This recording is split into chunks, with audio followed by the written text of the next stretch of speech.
स्वभावचिन्मयानन्दं कृपापूर्णं जगत्पतिं हरिषड्वर्गजेतारं नित्यानन्दगुरुं भजे.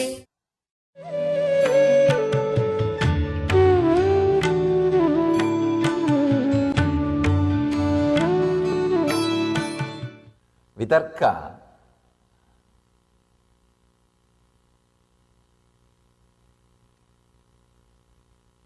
yesterday during the darshan, one person came and asked me, Swamiji, I am a scientist, I am based on Kudarka, my whole life is based on Kudarka, how can I have Vidarka? I said, no, wrong understanding.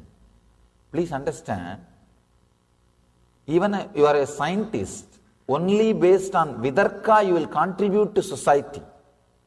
You will contribute to civilization. Person who is based on Kudarka cannot contribute in any field, not only in the spiritual field, he cannot contribute even in the field of science. Whatever may be the field, if you are based on Vidarka, only then you will be expressing what needs to be expressed. You will be serving the humanity.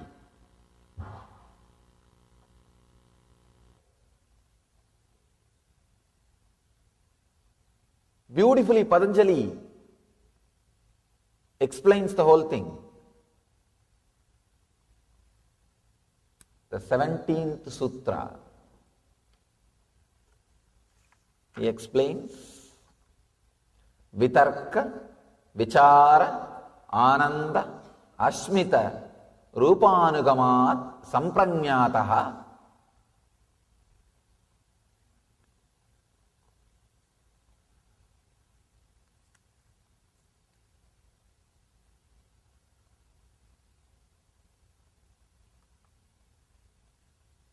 How reasoning, contemplation, bliss flowering, amness, that pure awareness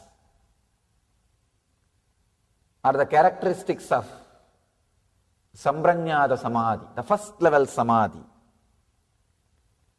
It beautifully slips into the next level, second sutra. Please understand, when you do Vitarka, right reasoning, it will lead to Ananda. Actually, the whole cosmos, look inside. The whole thing is beyond your logic or reasoning. There is no logic, there is no reasoning. Actually, if you look inside, all the reasoning, all the logics are only a certain level. To tell you the honest truth, there is a beautiful book by Shankara, Viveka Chudamani. He very beautifully describes the experiences of Ajata, means the whole universe is unborn.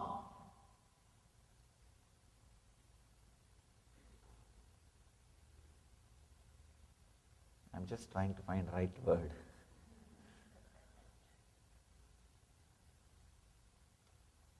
Whatever you logically try to explain, like if you do good, good will happen. If you do bad, bad will happen. Whether it is karma theory or the theory of bondage and liberation, whatever you have based on your logic, the ideas, everything loses its grip or value over you at certain frequency. At certain frequency, everything loses its power over you. They are no more connected to your life, or you are no more connected to them in your life. You just outgrow. They are not there in your life at all. And it is no more part of your life. This truth only we call it as Ajata. At a level, when you raise your understanding and ideas, suddenly you see the world was never created and it never bothered you and you never got liberated. Whatever was there, was there. Whatever is there, is there. Whatever will be there, will be there. It's a very subtle truth. The whole thing has no logic, no reasoning, nothing. Any logic which helps you to realize that there is no logic is right reasoning. That is all. That's all. Any reasoning which leads you to realize that there is no reasoning is right reasoning. There is no connection. Please understand. There is no connection between what I am talking, what you are listening. I don't know how you will understand. No, there is no connection between what I am talking and what you are listening. Now really, many times, I feel very clearly the communication is not happening. Please understand, I have a story. I have a story for you.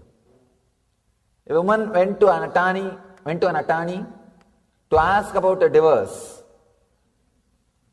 That guy asked, "What grounds do you have, madam?"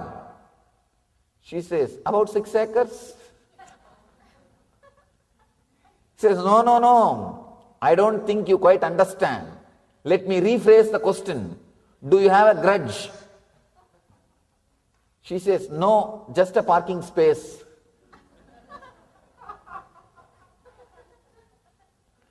This guy again asks, "I'll try again. Does your husband beat you up?" She says, "No, I always get up at least half an hour before he does."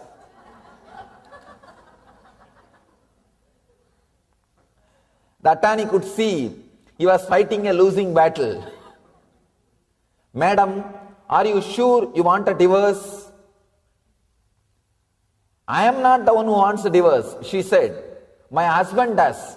He claims we don't communicate."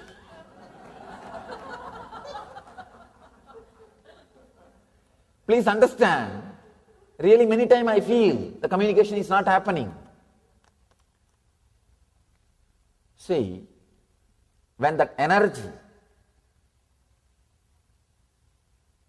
which wants to express, when it comes up, I can see very clearly. I am telling you exactly what is happening in me. I can say that the insider's view of what is happening in Satsanga, in Upanishad. Upanishad means sitting with the master.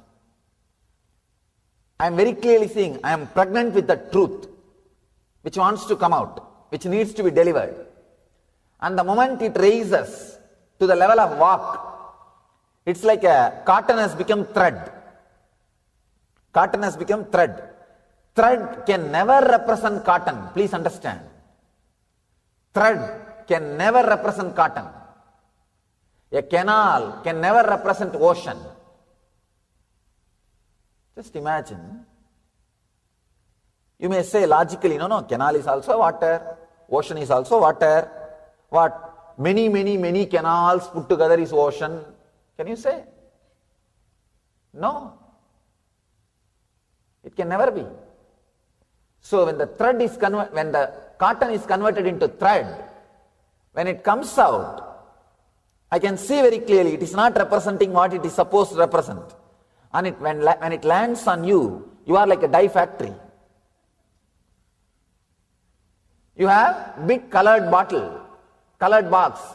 The thread directly lands on you. And your head is filled with some color. And it gets colored.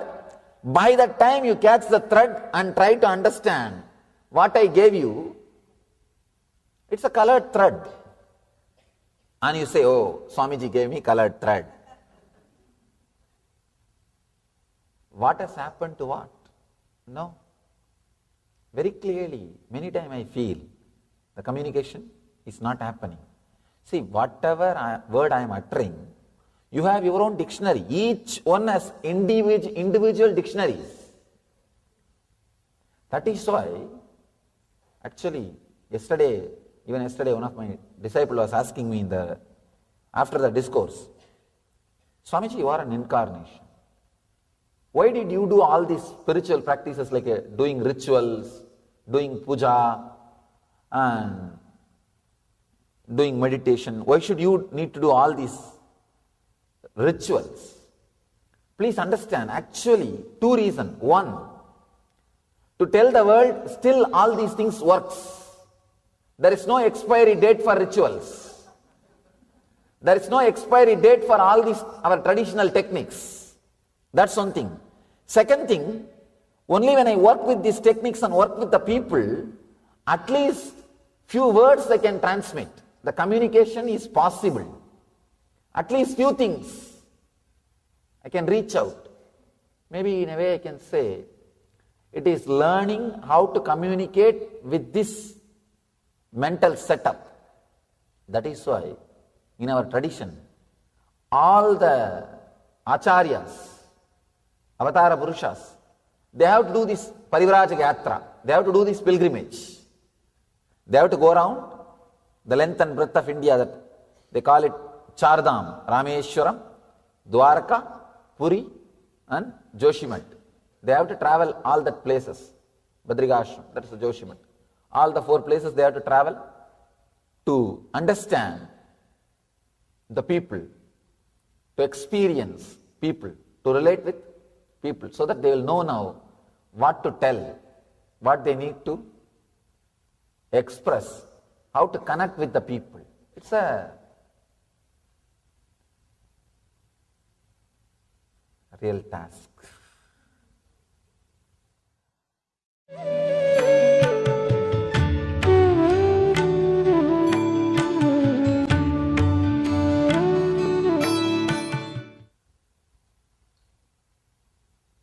Patanjali is taking us to the next samadhi, next level of samadhi. The 18th sutra, it's a beautiful sutra.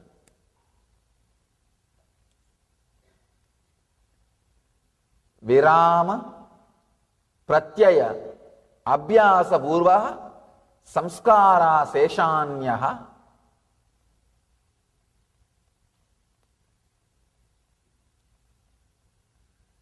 In the last sutra, he described, the 17th sutra, he described about Asamprajnata Samadhi, first level Samadhi.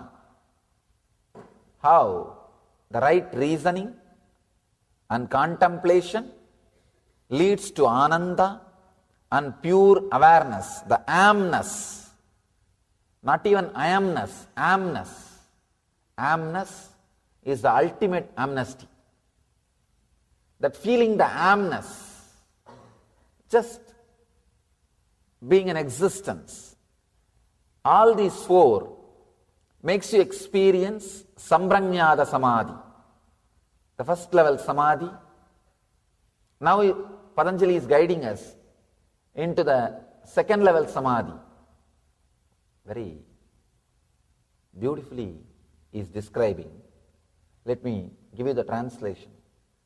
There is another kind of samadhi. He is not using the word asamprajnata. The asamprajnata word is used by the commentators, the bhashyakaras. In the sutra, he is not using the word. He is only using the word anyaha. There is another kind of samadhi. The mental function of clutching with the thoughts ceases, and only the samskaras that do not cause any disturbance in the inner space remains.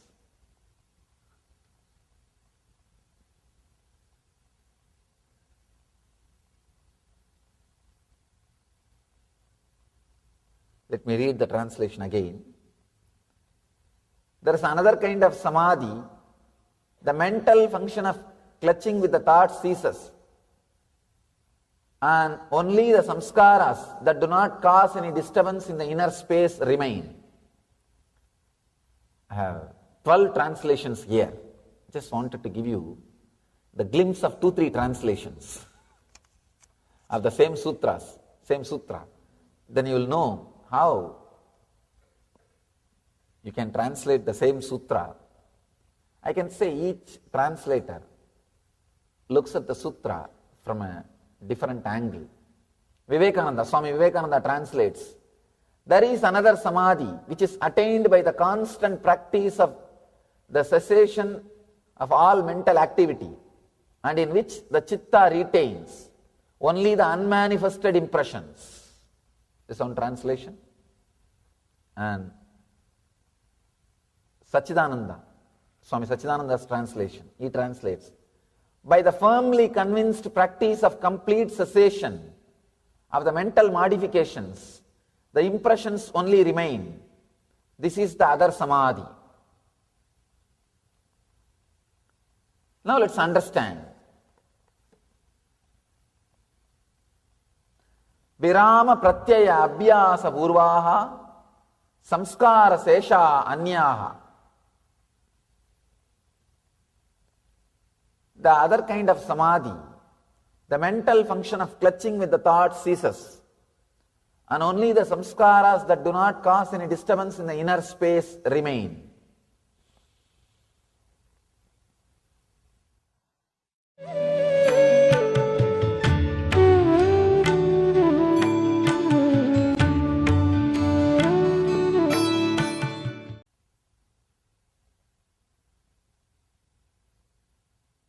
Just three important truths, three important clicks. This whole thing can be understood. First thing, having thoughts is not thinking. Please understand this first click. Having thoughts is not thinking. You may be having thoughts, that does not mean you are thinking. This is the first truth. Many times you can see, as I was telling yesterday, for no reason, things just comes and it stays, it goes.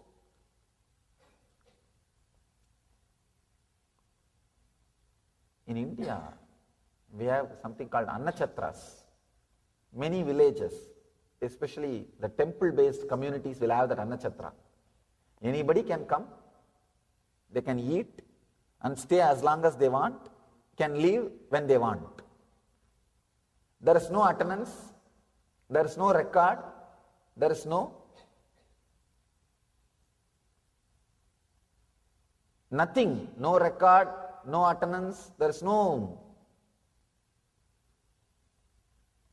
registration happens. Anybody can come, stay as long as they want, and leave when they want, when they don't want. Just like Annachatrams only, our mind, any thought can come, stay as long as they want, and can leave when it doesn't want. There is no reason. There is no reason. And sometimes suddenly you become aware something is going on in you, and you start suffering or enjoying for the thought which was there in front of you at that moment. Please understand. When you become aware of you, at that moment what is in front of you, you respond to that. That's all. You respond to that. If that was a joyful thought, you think, oh, I am joyful, I am keeping healthy, everything is going well. When you become aware of you, when that amness is experienced by you, if there is a painful, depressive, suffering thought, you say, no, I am suffering, I am in depression. You blame. Otherwise, there is no such thing logically that you are suffering or you are in joy, nothing. Just you become aware in the wrong moment about you, that's all. Nothing else. Having thoughts is not thinking. First click, first truth.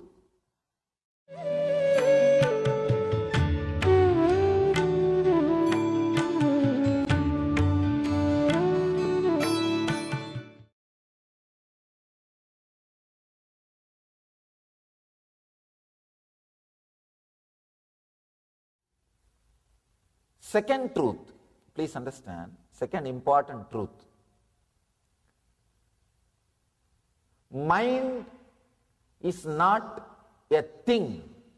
It is an action. Patanjali gives this sutra, this concept, this truth in the first sutra itself. Please understand, mind is not a thing. It is an action. For example, you are walking.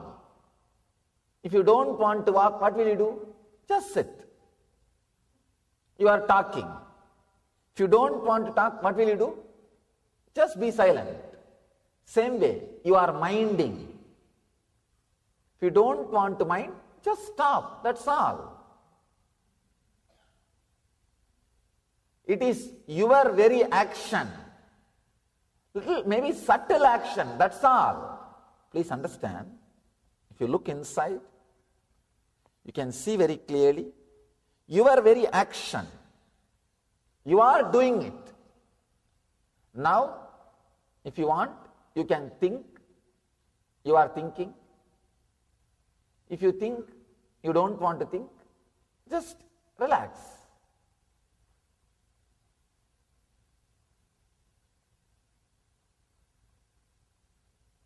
People come and tell me, no, Swamiji, even if I want to relax, the thoughts are coming.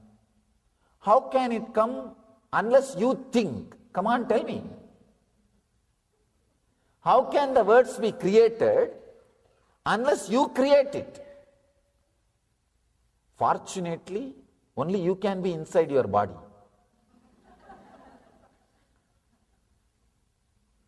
And you can't say somebody else is sitting inside your body. And you can't say somebody else is thinking. It's not possible. Only you are thinking. Understand, the moment thoughts comes, be very clear, you decided to think. You decided to jump out of the decision which you made of stop thinking. See, this moment, you may think, yes, let me stop thinking.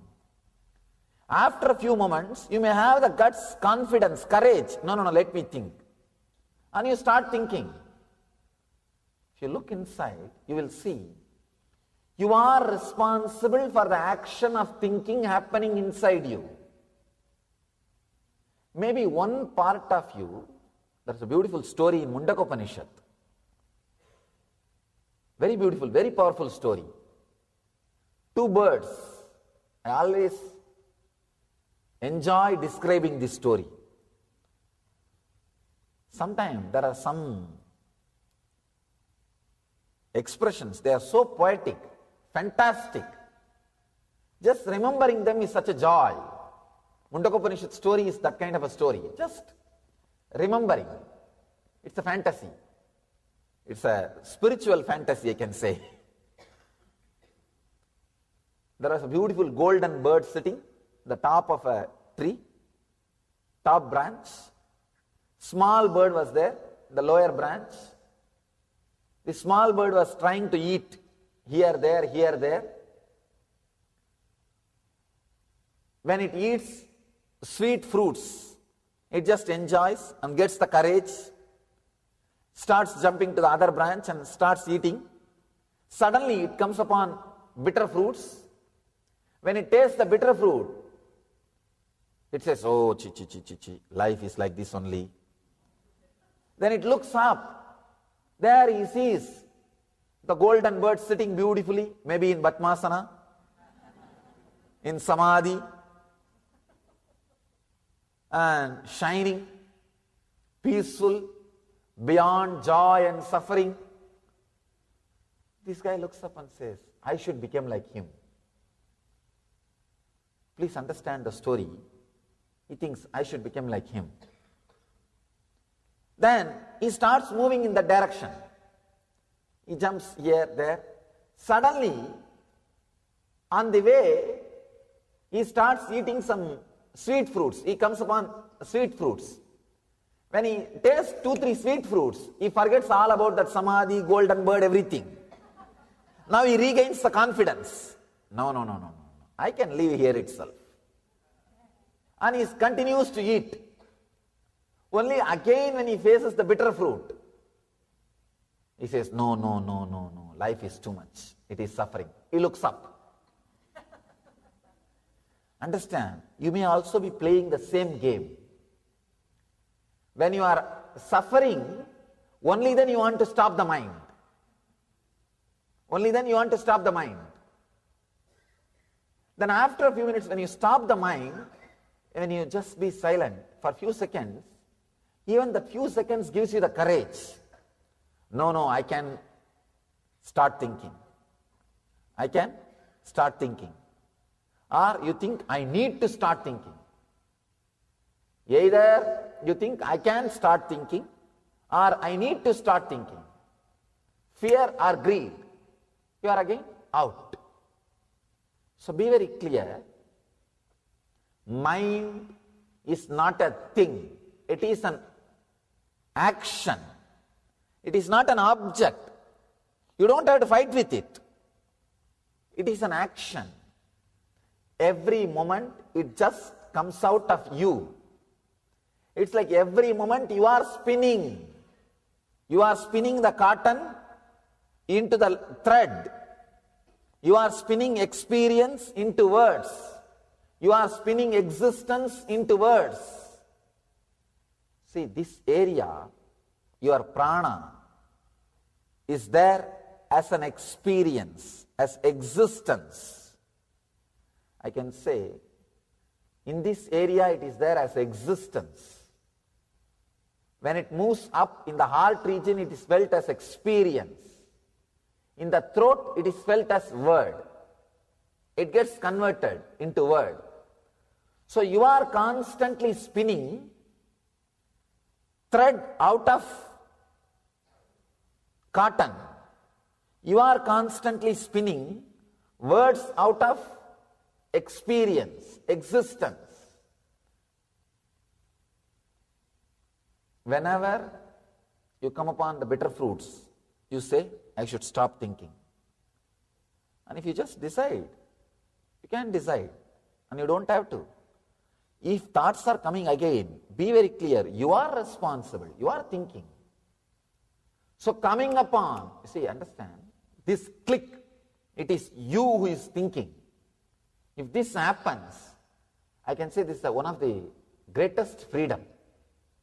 Now, you will not constantly fighting with yourself.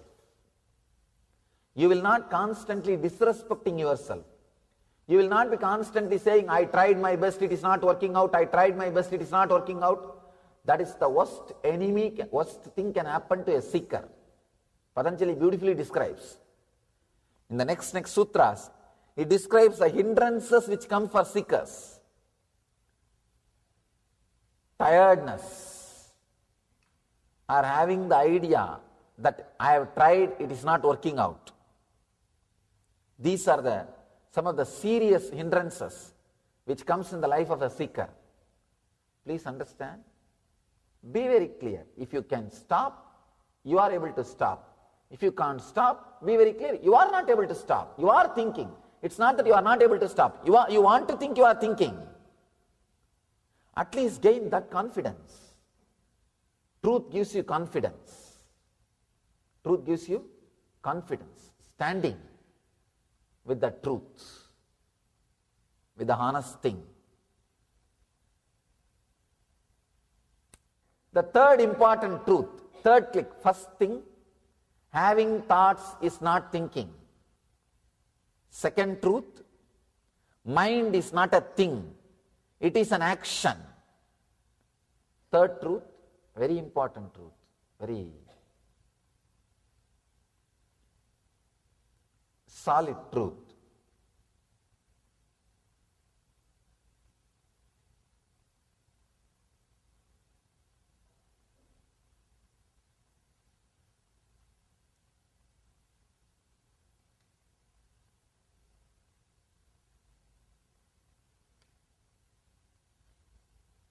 Understand,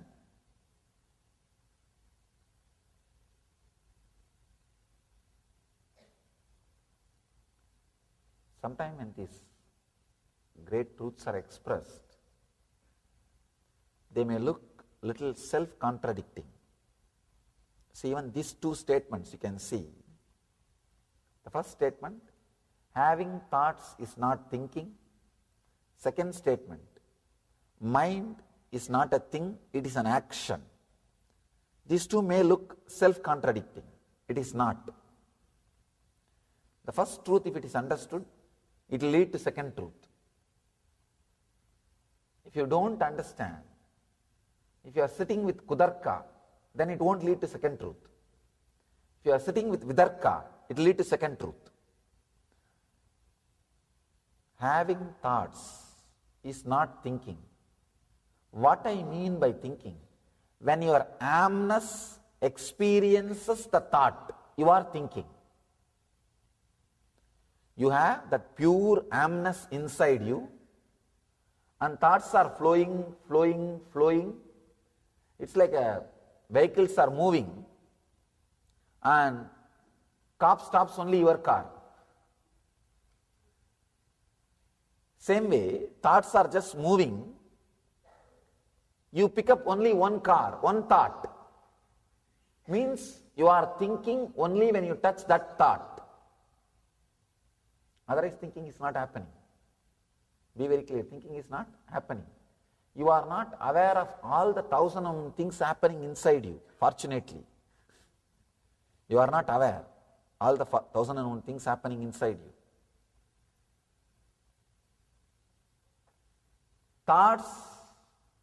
Having thoughts is not thinking. If you understand this one thing, so many of your problems will be solved. Then you will lose respect for all the sufferings which goes on inside you, the complications which you create based on your thought structure, or your impossible efforts. You see, there are some things you are going on doing, impossible efforts. You try to fly by pulling your shoelace. Many times you try. You just try to pull your shoelaces and you say, oh, I tried flying, it is not happening. Last 10 days I am flying. No. Wrong understanding. Wrong understanding. Many times,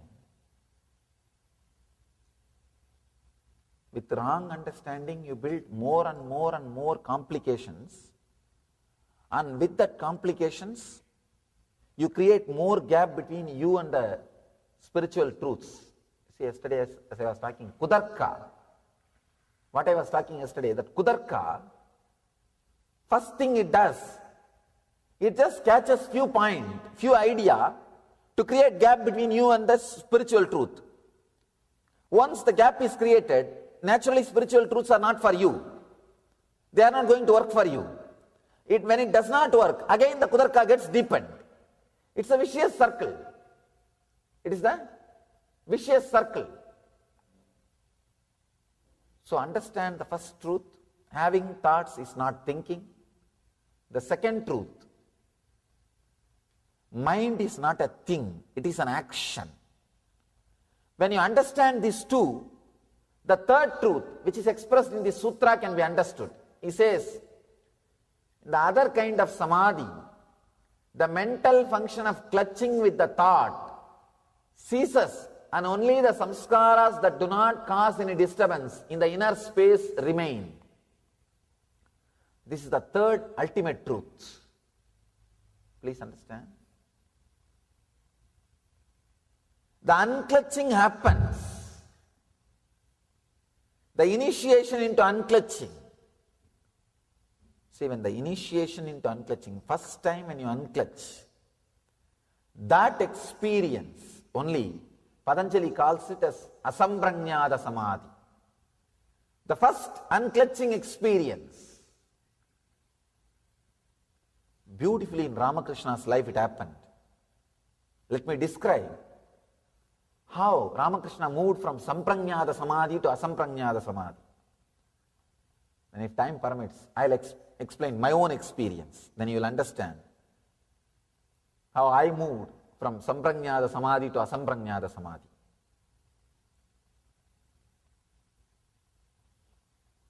Ramakrishna was deeply connected to Kali. the form of the Kali. As I was telling you yesterday that how I fed Ganesha, how Ganesha ate with me. Ramakrishna had all kinds of experience with the Kali's Murti, with the deity of the Kali. And it was just, even when you read, I don't know how it would have been to see. It was a romance. It was a pure romance. He was living with the deity, with the Devi. Very powerful connection. He used to keep the small thread near her nose just to check whether she is really breathing. And he says, she always used to breathe. And he always saw that thread waving. The thread will be moving with that air, with the prana, with that breathing. Not only this, so many things. Can give you one example of him putting the conch bangle. The bangles made out of conch, if you are from Bengal, you can understand, they will make bangles out of conch. And the Devi is holding the left hand, the head, the severed head of the demon,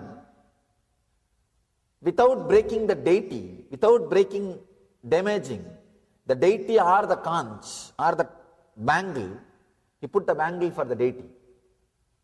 And the other people asked, how it happened?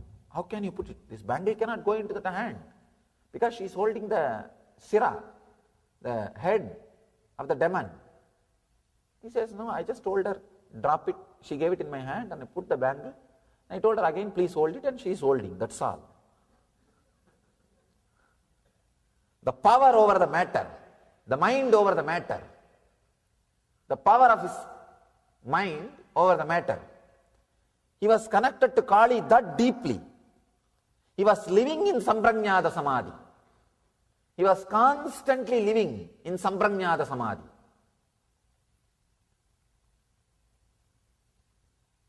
So now it is time, he has to move to the Asamprajnata Samadhi. And one great monk, Totaburi, he came to the Kali temple. He is an enlightened sannyasi, great Vedanti. Naga means no clothes, no sleep. Their lifestyle will not be like a regular normal human beings. Naga Sampradaya sannyasi, very powerful lifestyle. He comes and initiates Ramakrishna. He says, now it is time for you to experience the next level of samadhi, beyond form. Come on, you need to have that unclutching, the cessation of the mind. What here Patanjali says, pratyayabhyasa purvaha virama, means all the mental function of clutching with the thoughts has to end. See, even if you are clutched with the Kali, it is a mental function. Please understand. Maybe highest level of function, high frequency level of function, but it is a mental function. You can experience in your life sometime, early morning when you are out of dream state, but you are not completely, fully awake. That those few seconds you can see, you want to possess your body, but you can't move your body. You are out of your dream state, but you are not completely awake. That state means in between. You can see those few moments only, suddenly you will try to move your body with force. You will try to jump out and fall out of the bed. Even though it is the high frequency, or almost the action's ending, it is an action. There is a clutching with the Kali. So, beautifully, Totaburi says, it is time you go beyond. You have to be initiated into Vedanta. You have to be initiated into next level Samadhi. This guy says, wait, I'll go and ask my mother's permission. I'll run. He ran. When Ramakrishna came back, he said, yes, my mother told me, I can go for this practice, you can teach me. Totapuri asked, you said you want to take permission from your mother, but you went inside the temple? Ramakrishna says, yes, that is what I meant. She is my mother. I am living with Kali. I asked her now. She said, please take it. Then Totapuri started laughing. Oh God. Totapuri could not understand. Ramakrishna is living with Kali. And he said, all right, I don't want to disturb his faith. It's okay. Let him experience the next level, Samadhi. Then he initiates. He says, now concentrate on the Ajna Chakra and unclutch completely from all your thoughts. Ramakrishna says, I am able to unclutch from all the thoughts, but I am not able to unclutch from Kali's form. I am not able to unclutch from Kali's form. He says, I am stuck. The moment I see her, even the idea to unclutch disappears from me. I am just completely drowned. Asamprajnata Samadhi, the first level Samadhi. But the beauty is that Samadhi itself is so powerful, it will lead you to next level. It has to lead you to next level. Totapuri says, no, you have to go beyond. Then Kali, she herself appears and says, my son, don't bother. Cut my form with this sword. He says, she gives her own sword. She says, think this as a sword of knowledge and cut my form. You will go beyond my form. Understand? Not being caught in the form is one of the ultimate experience. This has to be understood very beautifully. See, when you lost all other attachments except this form, then you can cut this form and go beyond the form. But our people, first they cut this form. They have all other attachment. And they don't care about all other attachments. I always tell people, drop the form of the gods when you dropped all other attachments. But what our people say, no, anyhow we are going to drop that attachment one day, then let us drop now itself. In India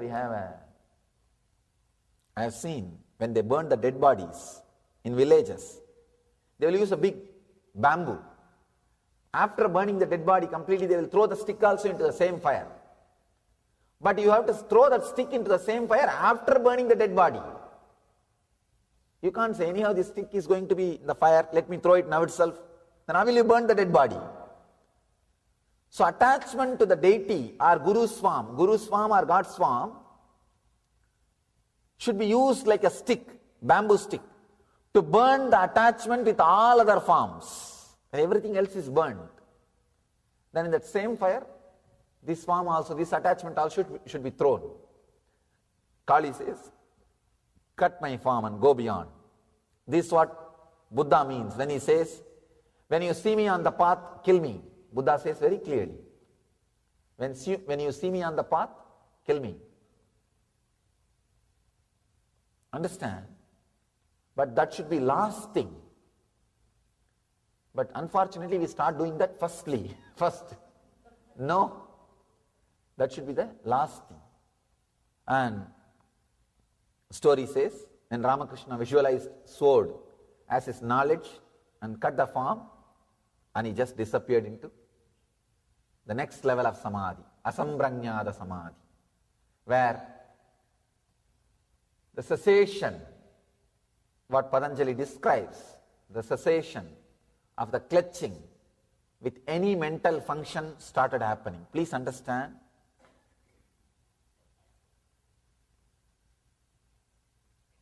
The mental function of clutching with the thought ceases. It just ceased. It just disappeared. The first experience of unclutching has happened to Ramakrishna when he went beyond the Kali's form.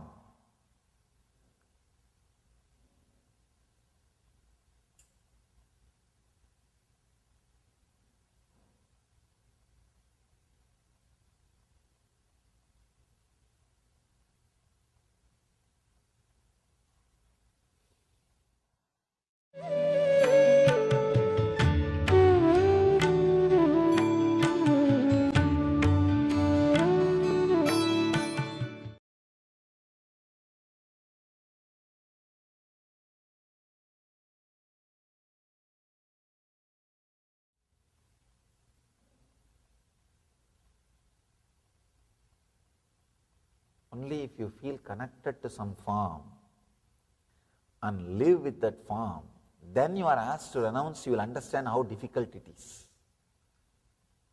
You may not be able to relate with what I am saying. You may be thinking, oh, what is there, Kali? And after all, for enlightenment, everything, let's cut and throw it away and go beyond. No, it does not happen when you start feeling connected. You are feeling connected, living with it, but you are able to go beyond. And the story says, he entered into next level Samadhi, Asamprajnata Samadhi.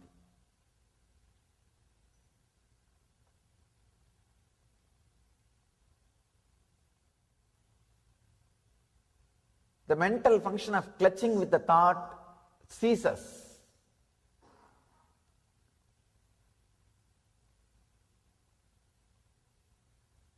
I am trying my best to verbalize that Samadhi because this very moment that Samadhi is inside.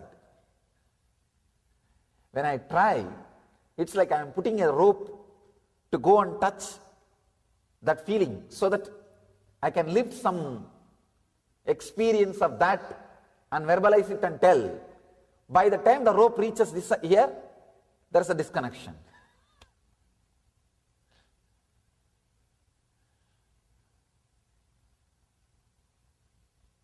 Whether it is Kali or any form is your mental function, is expression of your mental function, no doubt about it. It is your mental function. It is your mental projection. See,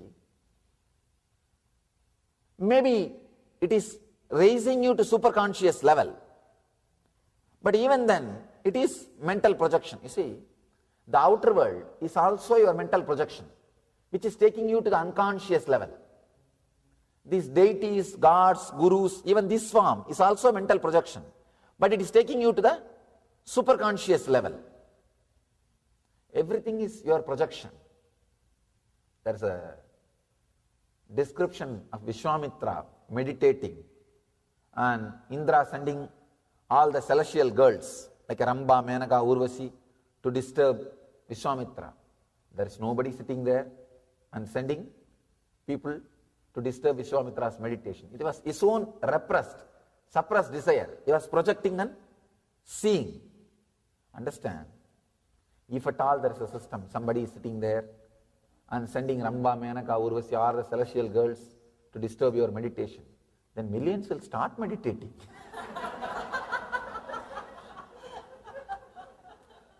And people will start meditating. It's our own projection. Actually, when you start raising, the projection in the lower level starts disappearing. Then next, the projection in the higher level starts. Then the projection in the higher level also starts disappearing. It's like an ordinary worldly experience, then Samprajnata Samadhi, then Asamprajnata Samadhi. This is the way the experiences happen.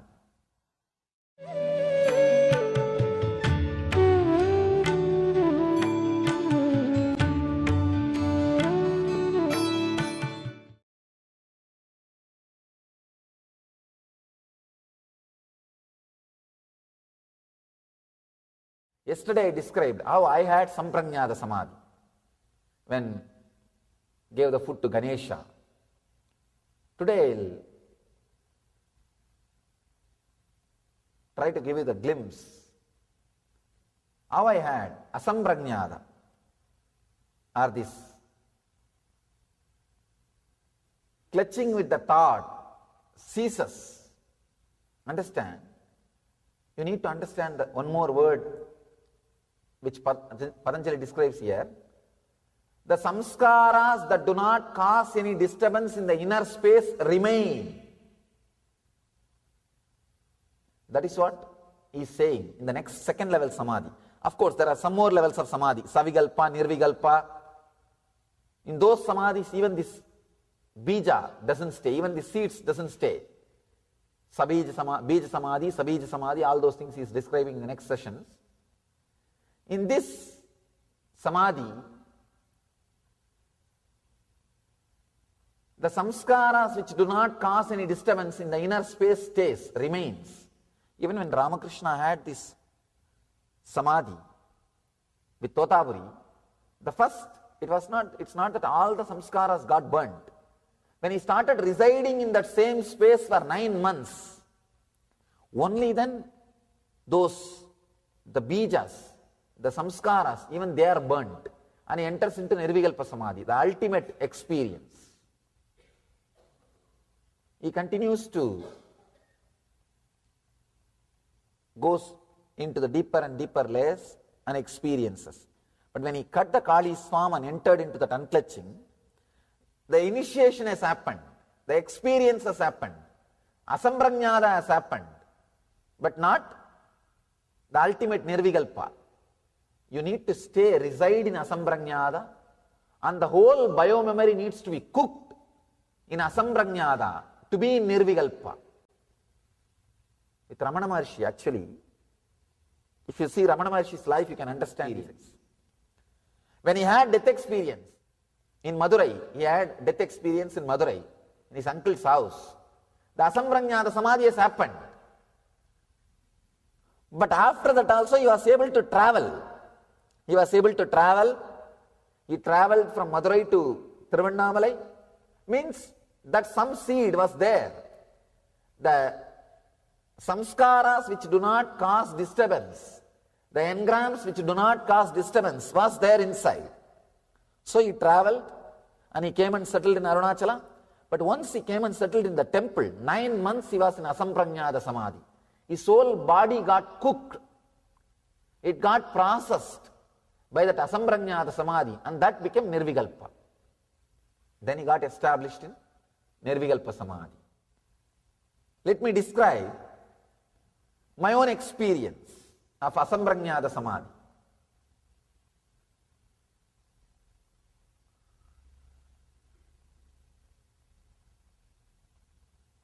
I'll try to narrate as it happened. Please understand. I'll try to narrate as it happened. I'll just open. For some of the happening, I don't have a logical support, argument, why it happened. And I don't have shastric support, means the scriptural support also. I don't have logical support or the scriptural support. But at least for the sake of record, for future generation, I'll open it. Maybe some pandits, some shastris will comment on this later on. Who has studied scriptures, they may comment, they may interpret, but I myself don't have the interpretation. For some things which happened, I'll open it up as it happened. Maybe you will be able to understand what I mean by the word Asamprajnata Samadhi, or what Patanjali means by the word Asamprajnata Samadhi. The next level Samadhi. I wanted you to know one more thing. Even talking about Samadhi, listening about Samadhi, contemplating about Samadhi is such a powerful experience. Please understand. Sometimes that need, urge for the goal, suddenly they open up some path. Actually, when you have that, when you are possessed by the goal, whatever you do will become path. If I see the history of many enlightened saints, there are 63 Saiva saints, Nayanmars in South India. If I see their life, many of them did not do something great. They were just, every day morning they will pluck flowers and make garland and put it on the Shivalinga. That's all. The path itself did not seem too big. It doesn't seem to be, they did some great achievements or anything. Nothing, no. But that they are possessed by the goal. Shraddha Vivecha. As I was telling yesterday, that Nachiketa's statement, Nachiketa's experience, Shraddha Vivecha. When you are possessed by Shraddha, whatever you do becomes path. There's one saint. He was forcibly converted into Buddhism. So every day morning, but he was feeling connected to Shiva and Shiva consciousness. Every day morning, he will come out of his monastery. The backside, there was one small Shivalinga. He will take a stone and visualize that stone as a flower and throw it on the Shivalinga and come back. If somebody says, hey, what are you doing? He says, no, I am throwing stone on Shivalinga. We should ban all these things. Why is it lying down here? Because that time the Buddhist kings were ruling. See, his action is totally different. But he was possessed by Shraddha. When you are possessed by Shraddha, whatever you do will become path. So listening about Samadhi, different levels of Samadhi, is directly useful. Sometimes you may think, what am I going to do? First step itself I don't know. I am listening about Samadhi. You don't know. No, it really works. It really works. That is why you will be surprised. The first chapter of Patanjali is Samadhi Pada. He talks first about Samadhi. Then he talks about methods. Then he talks about Sadhana Pada, Vibhuti Pada, Kaivalya Pada. First thing he says, he talks about Samadhi only.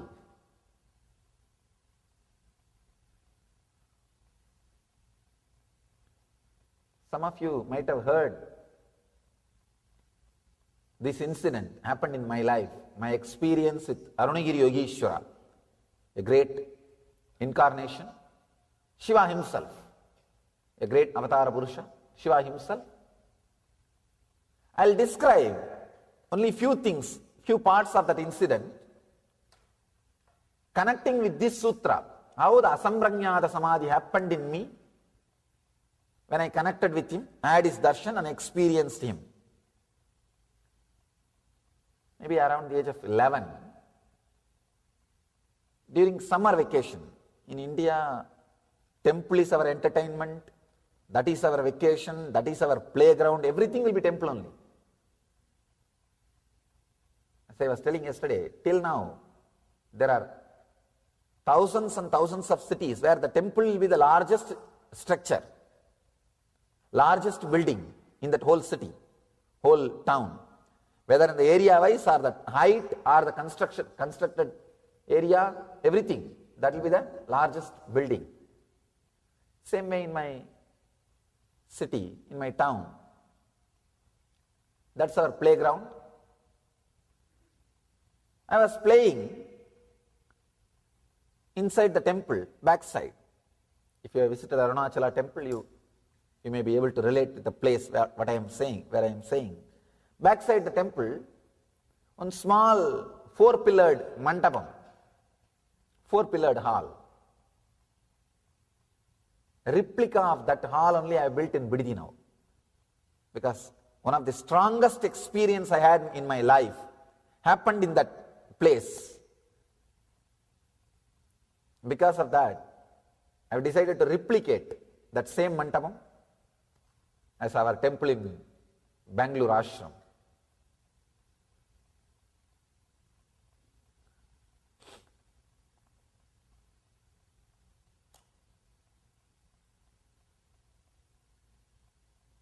One young sadhu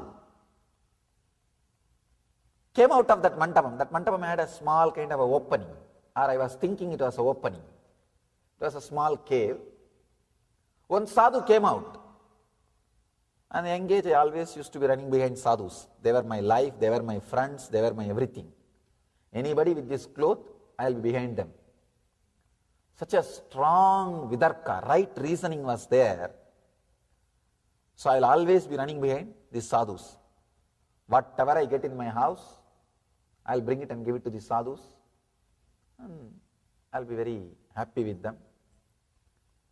I saw this sadhu. He was very bright, shining, maybe 30 to 35, and well built. young sannyasi. Because immediate click, a strong connection, very strong connection. I just know I belong to him, or he belongs to me. Very strong connection. I can say that falling in love or raising in love, whatever word you want to use, you can use. Very strong connection. Sometimes when you see people, suddenly you fall in love. And you know, you may bring all kinds of reasoning. No, I am already married. I am this, I am that. You can bring all kinds of your logic. No, see the age difference. And you can bring all conditionings. But you are in love, nothing can be done. You may keep distance because of all these conditionings. The social conditioning, and you have to behave as yourself. And there are so many restrictions. There are so many, the morality or social conditioning, whatever you call it. But heart doesn't bother about which country you belong to, which race you belong to, what is your morality, what is your discipline, decency. Heart doesn't care for all those things. Maybe your action or your logic cares for all these things. Heart doesn't care. It just falls in love, that's all. It was such a strong falling in love.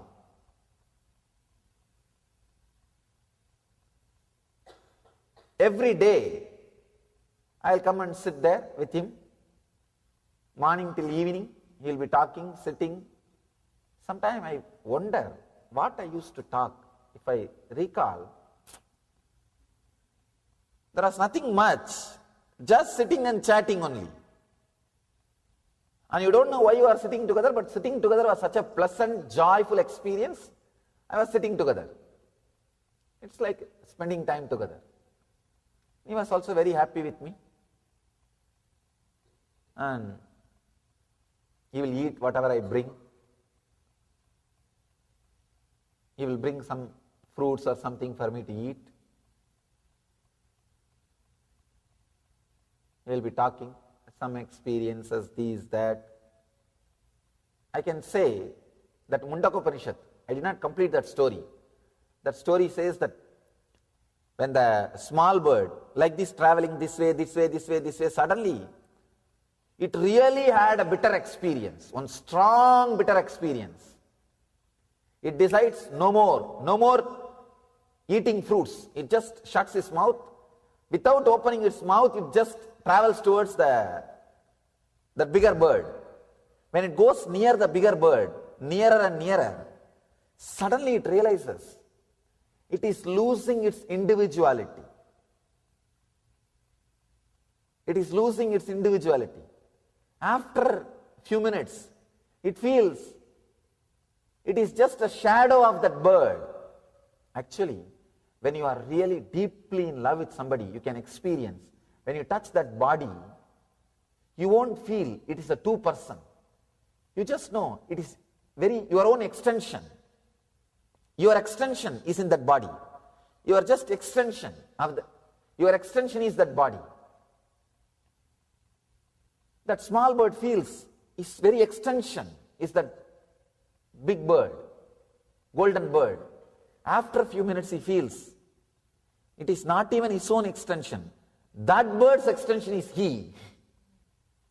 And after a few seconds he feels there is no extension, he is just a shadow.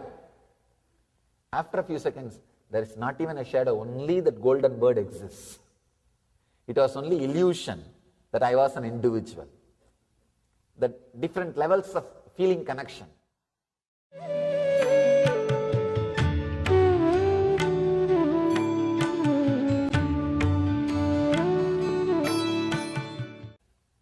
In Vaishnava tradition, they explain Salokya Mukti, Samibhya Mukti, Sarubhya Mukti, Sayujya Mukti, the 4 states of liberation. Please understand, 4 states of liberation. In Vaishnava tradition they explain. First, when the bird feels, I am connected to him, I belong to him, it is Salokya Mukti, living in his loka, living in his frequency. When he feels No, no, no. He is my very extension. It is Samibhya Mukti. The liberation which happens just by his nearness. When he says, when the bird experiences, no, no, no. I am his very form. I am his very form. I am his very form. I am just his shadow. I am not an individual identity. Then it's called Sarubhya Mukti. His own form, Sarubhya Mukti. When the small bird realizes, I never existed, it's only he who was existing. It was just an illusion that I existed. It's called Sayujya Mukti. I can say it was a strong feeling connection, just like how that bird felt. Very own extension. I felt with that sadhu, that my very own extension. It was almost like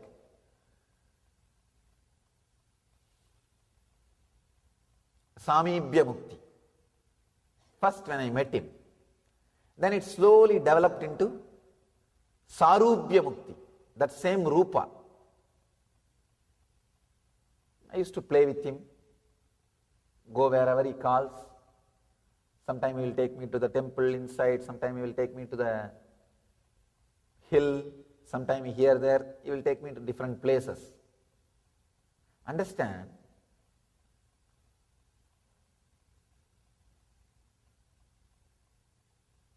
It was such a strong feeling connection. What Ramakrishna experienced with Kali, that Asamprajnata Samadhi, I have started experiencing that.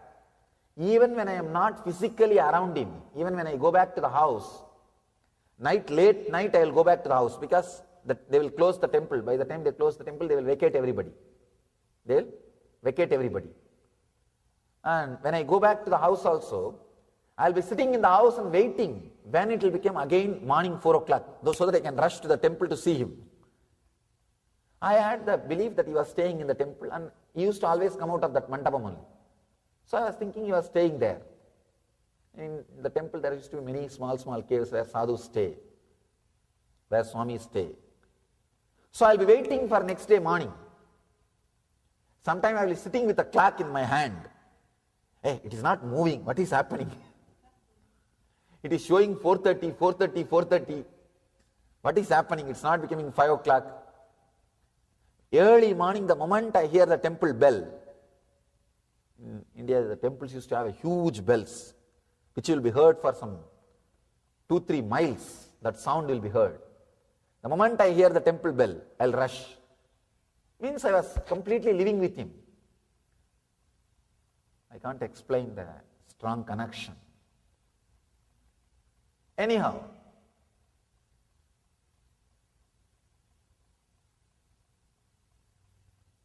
then there was an incident.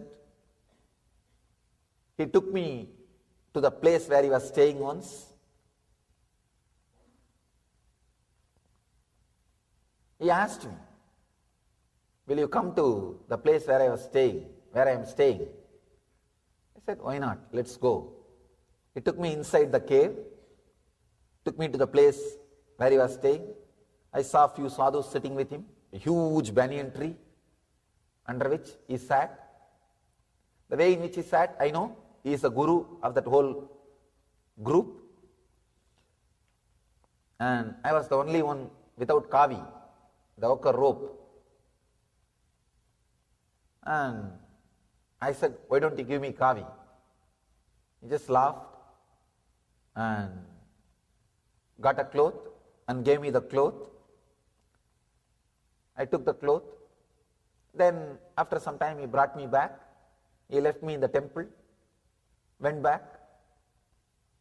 I had one spiritual mother who was helping me and guiding me and encouraging me in the spiritual practices. Her name is Vibhudananda Devi. You can see her photograph in my biography. I ran to her to show that I am having new ochre rope. It was a surprise.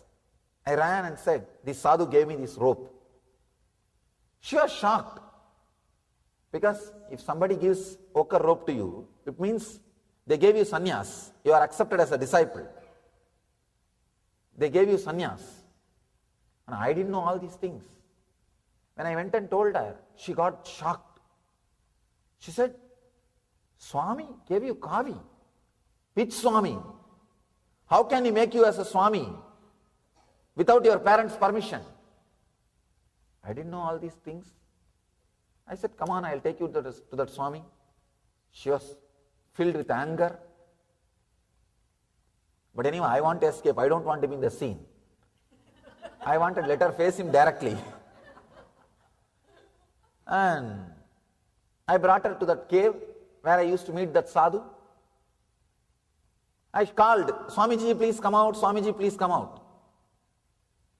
Of course, he was not coming out. Then I got completely shaken. What happened? He never misses my voice. He always comes. Then this lady, this elderly lady, she asked me, what do you mean by saying sadhu is staying here? Where is he? Call him. I said, no, he used to be here. This is the cave from which he used to come. Then she just looked into me and said, don't tell lies. It's not a cave. She took me near and showed me. She took me inside 2-3 steps and showed me. First time I realized it was a closed cave. There's a clear stone slab. It was a shock. There was no opening at all. Please understand. 9 months after that, I realized there was no opening. But all 9 months, I have seen him coming out of that stone, going into that opening. Suddenly I saw there is no opening. It was a strong shock. Then she thought I have stolen that cloth from somebody and I am making up stories. She started beating me. In India, kids will be beaten. You do something wrong, she just gave top 2 and told me, come on, tell now, who gave you this cloth? Then I started, the tears started rolling. 11-year-old boy. I said, I was in the two, 3 things was going on in me. One, that Swami did not come out. Second, suddenly I remembered, he gave me a warning, don't tell anybody that you are seeing me and talking to me. I remembered that, oh God, I missed it. Maybe he's angry that I told somebody. And third thing, I was thinking, because she is also angry with him, he is not coming out. The 2-3 things were going inside me. One, he may be angry with me because I told. Second, she is angry with him and he is not coming out. So many things was happening. It was such a strong feeling.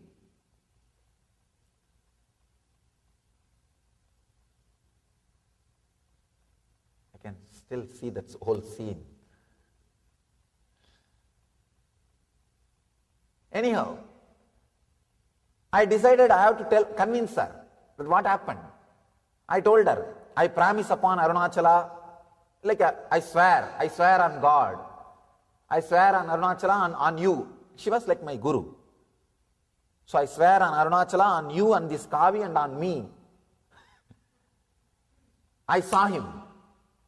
He gave me this cloth. He used to come out of this cave. You see, in India, these kids, when they swear, they will hold the hand and swear. When I held her hand and swore, I just put my hand on her hand and said, I swear, this is what is the truth.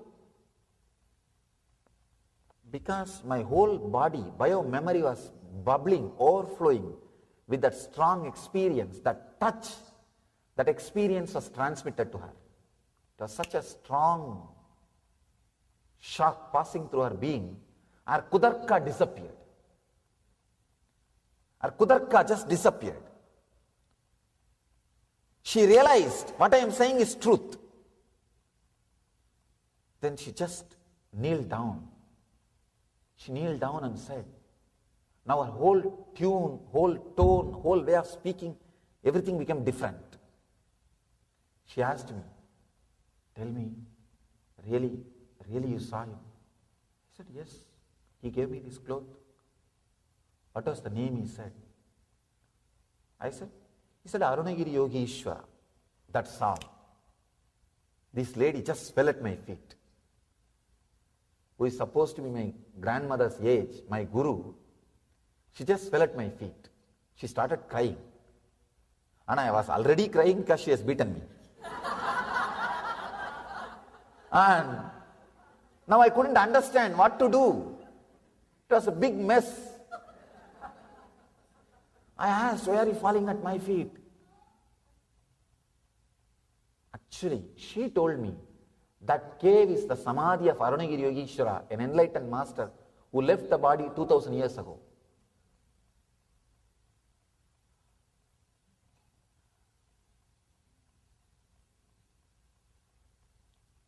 Again, sorry if I hurt your kudarka, if I hurt your logic, but I am saying a simple truth straight away. It was such a strong shaking. She said, he is Arunagiri Yogeshwara, who left the body 2000 years before. On his samadhi, on his body, above his body only the whole temple is built. Arunachala temple is built. South India, each temple is a tomb, a samadhi of one siddha. So each temple radiates that siddha's energy, that master's energy.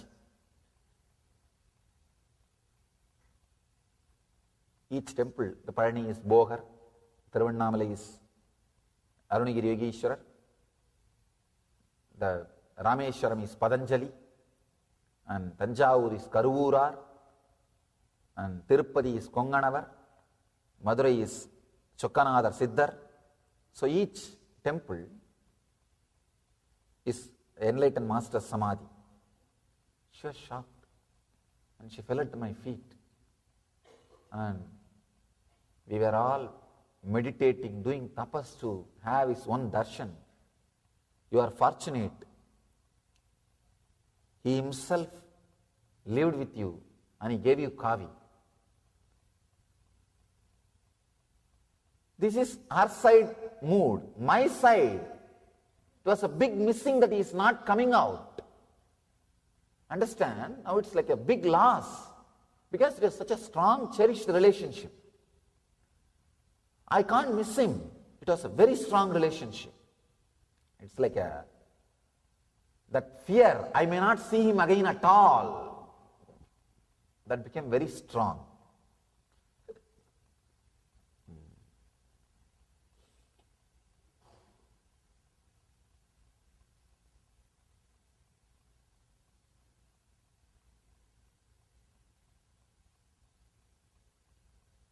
There is a beautiful description of Bhagavatam. In Srimad Bhagavatam, there is a description.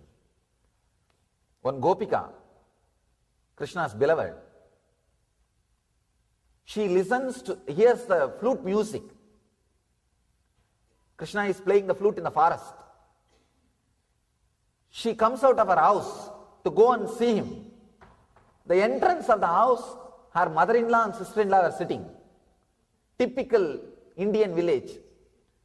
The sister-in-law will be sitting and mother-in-law will be combing the hair and seeing all the cleaning the hair.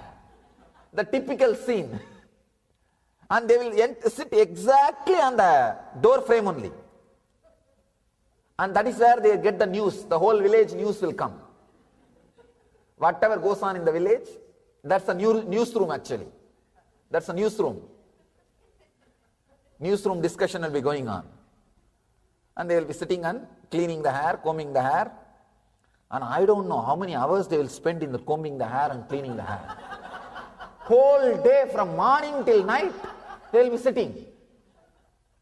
Tagadaga, tagadaga, tagadaga. By the time they complete, half of the hair will be in the outside. Typical scene. She just holds the door frame and stands. Because these two guys are there, she can't go. They will stop her. There, beautiful, the flute music is heard. Beautifully the Bhagavatakara describes when she listens to the Krishna's music, all the joyful, ecstatic memory about Krishna fills her being so strongly, ecstatically, all her good karmas. Exhausted, she sees the peak of joy, which she is supposed to see.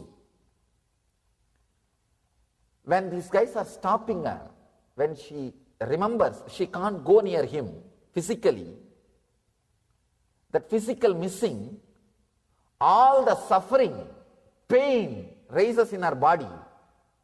So she exhausts all the bad karmas, all the pain which she is supposed to suffer, she is suffering. She sees the peak of the pain. When you see peak of the pain and peak of the pleasure, your karmas are over and you relax and you become enlightened. Vyasa beautifully describes, Bhagavatakara describes. Just she stood there 3 chana. 1 chana means one wave of thought is joy, ecstatic memory of Krishna's. The moments, ecstatic moments she had with Krishna, that filled her. All the joyful memories are over. She lived her heaven. Exhausted. The punyas, all the good karmas. She has seen the peak of joy. And next moment, when she can't go near him physically, that physical separation, the pain that arose in her being, and she exhausted all bad karmas. She has seen the extreme of pain. She has finished her hell. So she lived her heaven, she lived her hell. So all karmas are over. The 3rd chana, just she became enlightened and relaxed. I can say that was the mood I was going through. One side the strong joy, amazing memory, knowing who he is. You see, when you don't know who he is, you can't enjoy.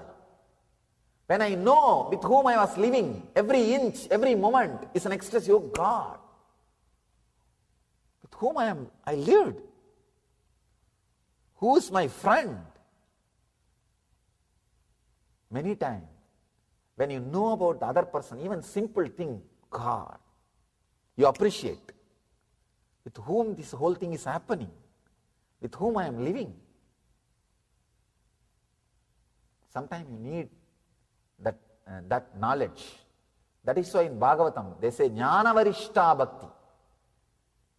The feeling connection with Krishna, knowing that he is God. Jnana Varishta Bhakti. Bhakti based on the knowledge, that is the ultimate bhakti.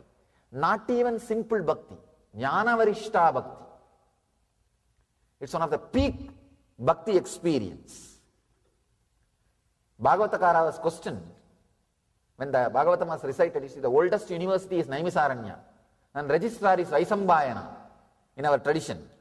When Bhagavata was recited, I can say Vyasa, Sugal, visiting professors.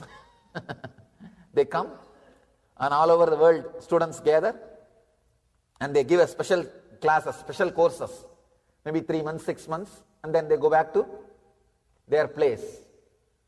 And when Bhagavata was being recited, the students, one Rishi questions, what do you mean by saying all the people who lived around Sisubala, they are all prostitutes, dasis, and all the women lived around Krishna, they are all devotees, gopikas. What do you mean? Both of them are feeling connected to one man. What is the difference between gopikas and Sisubala's dasis? Sisubala is the villain of Bhagavatam. He does exactly the same thing what Krishna does. If Krishna has 10,000 women around him, he has 10,001. Whatever Krishna does, he will do it.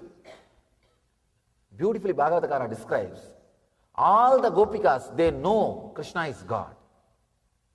And the relationship is Jnanavarishta Bhakti. But with Sisubala, it was more fear-greed based. The dasis, prostitutes of Shishubala, they had fear, and Shishubala had greed. It's interdependent. They were interdependent. These guys give something to him, he gives something to them. That's all. So there is a huge difference between Sisubala and his dasis and Krishna and his gopikas. That strong Jnanavarishta Bhakti. See, till then I had a feeling connection with Arunagiri Yogeshwara. Bhakti was there, but now this lady, she added knowledge of who he is. So the whole thing has become Jnanavarishta Bhakti. Knowledge-based devotion. It was such a joy, ecstasy. On the other side, the next moment, deep missing. I may not see him at all again. I have described this whole story, scene by scene. Now, we don't have much time. I have described scene by scene when I spoke on Shiva Sutras. Maybe if you find time, see in the YouTube.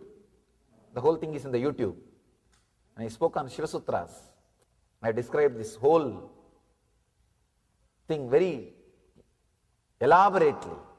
Now I will connect with this point, where the Asamprajnata Samadhi point is there. I will connect, and to make you understand this point, I will share this incident. So only that part I will try to explain. The whole thing, if you want to see, go to YouTube and see my Shiva Sutra discourses. There I have explained. I have described the whole incident. Anyhow, I was crying and lying down the entrance of the cave itself, that mandapa, waiting for him to appear. Of course, he did not appear. Then they were about to close the temple.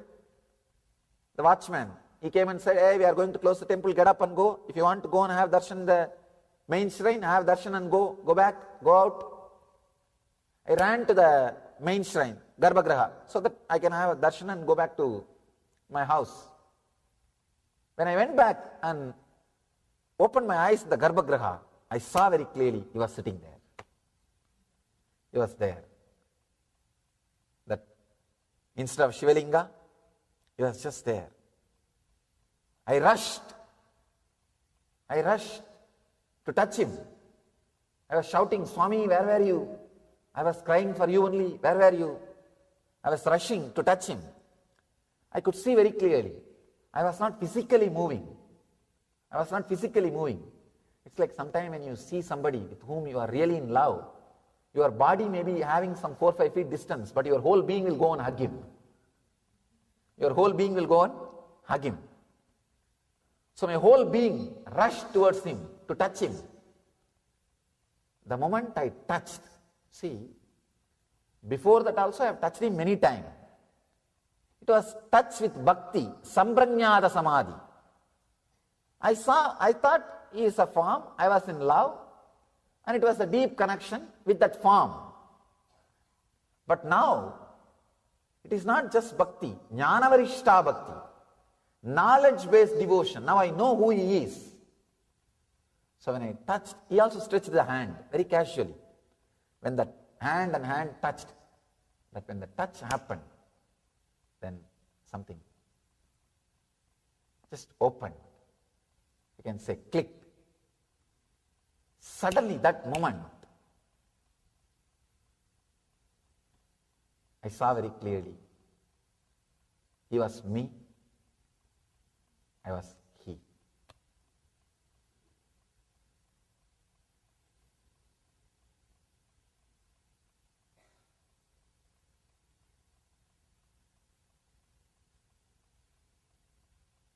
I can understand how that small bird would have felt when it relaxed into that golden bird.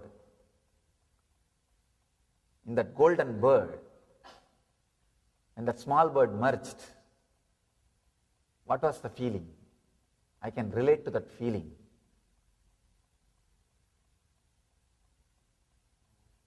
It was a strong experience. Suddenly I realized, after that experience, that after that next moment, that simply the cessation of the mental activity which was connected to that form, creating pain or joy, disappeared. Please understand. As long as I saw that form as independent of me, it was creating joy or pain in me. Asamprajnata Samadhi. When the touch happened, suddenly the mental function of clutching with the thought, the mental function of clutching with his form ceases. It ceased. It just ceased, disappeared.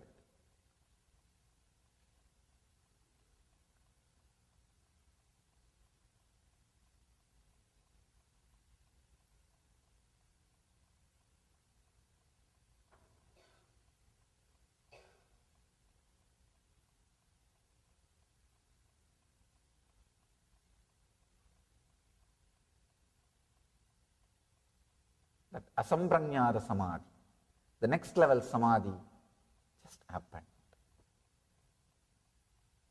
After that, there was no missing him. Please understand. When Ramakrishna cut the form of the Kali and went beyond the form, he never started missing Kali. Before that, before this experience of touching this Arunagiri Yogeshwara, even few hours leaving him and going to the house, I'll miss him so deeply. After this touch, I never saw his form again. But there was no missing. Because he elevated me to the next level, the Asamprajnata Samadhi. What Patanjali describes as the mental function of clutching with the thoughts, clutching with the form, has just disappeared.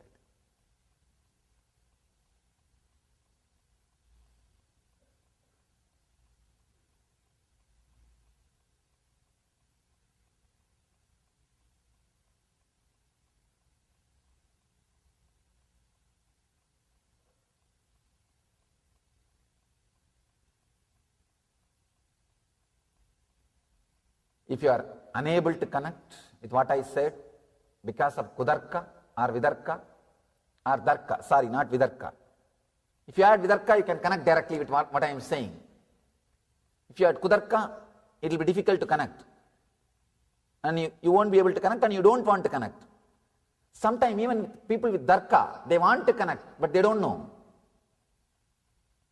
Because of Darka or Kudarka, if you are not able to connect, don't worry. I bless you. If this truth is my experience, let it create, just by the power of the truth, power of that experience, let it create the strong, same truth, the feeling connection in you all. It will create.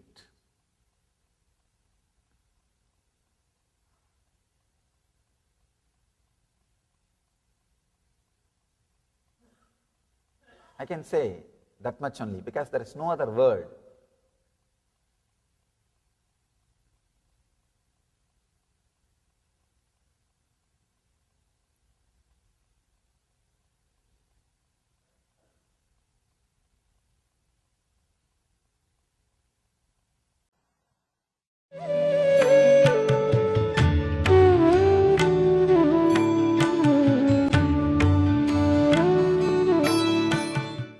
When you strongly feel connected with Master or God or Guru, when that strong feeling connection becomes so strong, that idea, the two person, two thing, when it disappears into one, that Asamprajnata Samadhi becomes Asamprajnata Samadhi. When it is two, it is Asamprajnata Samadhi. When you experience that as a one, it becomes Asamprajnata Samadhi.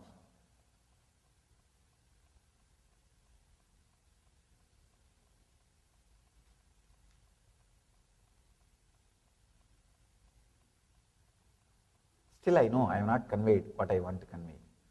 I really feel I have not said what I want to say. There are some things which can never become thread. It has to be transmitted as a cotton. As a cotton. The experience has to be transmitted directly as an experience. When that feeling connection is there, suddenly you will see, you don't need words. The experience can just be transmitted to the other person as an experience.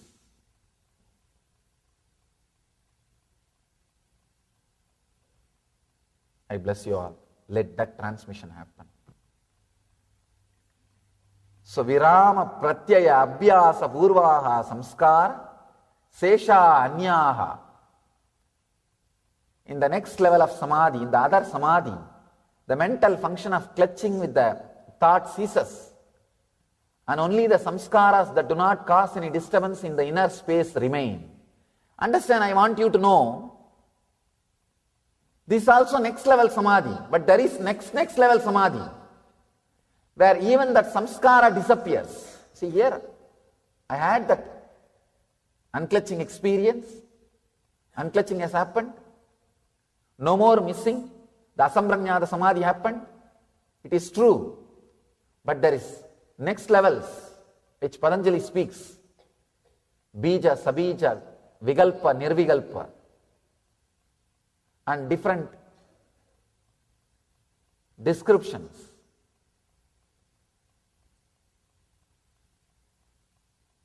Maybe when I explain those sutras, I'll explain the next different levels of samadhi experience which I had. And help you to understand the sutra. Here what happened, when I was living with him 9 months, conscious connection, feeling connection, it was Asamprajnata Samadhi, and I touched, and when that form disappeared into my form, or when my form disappeared into his form, then it became Asamprajnata Samadhi, the next level Samadhi.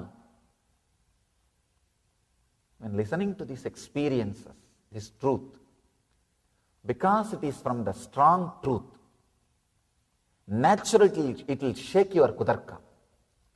It will shake your darka and kudarka and lead you to vidarka, lead you to right reasoning.